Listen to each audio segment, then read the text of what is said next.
if you're at City, the collective is super important, right? Yes. So if we believe that they were going to sign Harry Kane in the summer, you necessarily perhaps imperil the collective for a minute. Because the Cristiano Ronaldo thing, I think we know that that's kind of jumped, Yeah. We know it wasn't really going to happen, right? But so you upset the collective, or you risk upsetting the collective by bringing in a superstar player, if he's a superstar player on superstar wages and so on, and you say, all right, I'm going to readjust to accommodate Harry Kane, and maybe Harry Kane would have fit or not. I don't think at this stage of the season, they're going to move for a superstar. I do think it makes sense to bring in an option, maybe a young guy, maybe somebody who you can bring along slowly, give him those 6 months. Sounds like you've got someone in mind here. Who's this? Well, no, I mean, Vlahovic is obviously on the market in January. Yeah. I don't know if he would fit or not, and he would be expensive, and there would be more expectation with him, and maybe Vlahovic might just be disruptive enough that you don't want to do that. But if you bring in, the guy Okafor at Salzburg, for example, I've seen him play. I've seen this guy play for Switzerland as well. We saw him in the Champions League, right? He's a winger, works his rear end off. He's 20 years old or whatever, however old he is. He can finish. You just bring him in and he just sits and he watches Mahrez play and these other guys play or whatever. If you think he's a guy with that profile, who is not going to cost you $100 million, who you can bring in, and worst comes to worst, he learns under Pep. He's part of a successful system. I mean, they're reselling Ferran Torres as a profit, right? Yeah. And then you have a body. Just in case. And in his case, it's somebody with international experience, if it is Okafor. I mean, I'm not breaking news here. I'm just using him as an example. Well, sounds like you're breaking news. No. But I'm saying is there are a lot of talented young attacking players that you can bring in. I agree. Because you work so hard. You only have so many years of Pep, and you still have a window of opportunity with this team that's going to close at some point.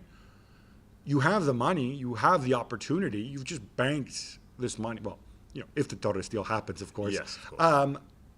Why would you not do that to have that other option, even if it's somebody you bring along slowly? Do you think they bring somebody in July? No, I think, I would do it January, simply to address the fact that you're 2 players down. But the point I was trying to make is if certain players who are supposed to be available in the summer become available and they do bring them in, is that going to be as well as this person in January? Because then they've got 2 extra bodies, and say if we're talking about attackers, then does that mean the squad's now too big again? I don't think so, because again, this team has a very clear policy, right? When they extended De Bruyne's contract, they didn't do the Aubameyang thing where like, oh yeah, let's give you like a monster deal. They extended it by 2 years, right? Yeah. So I think they are being careful and they are being quite responsible. No, you can always bring somebody in and then you loan them out elsewhere. I mean, I think I see what you're saying. You've brought me along. I understand where you're coming from.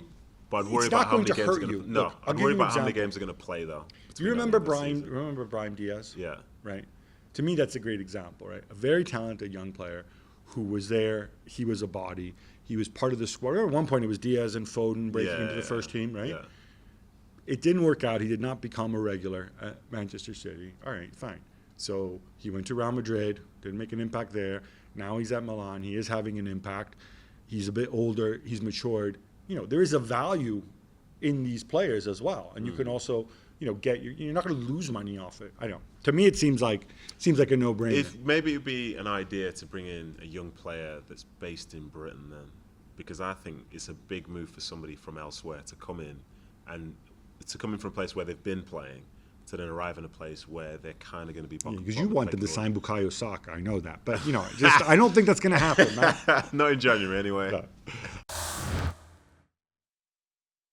Well, thank you very much for watching ESPN on YouTube. For more sports highlights and analysis, be sure to download the ESPN app. And for live streaming, premium content, and let's not forget as well, ESPN FC 7 days a week. Subscribe to ESPN Plus.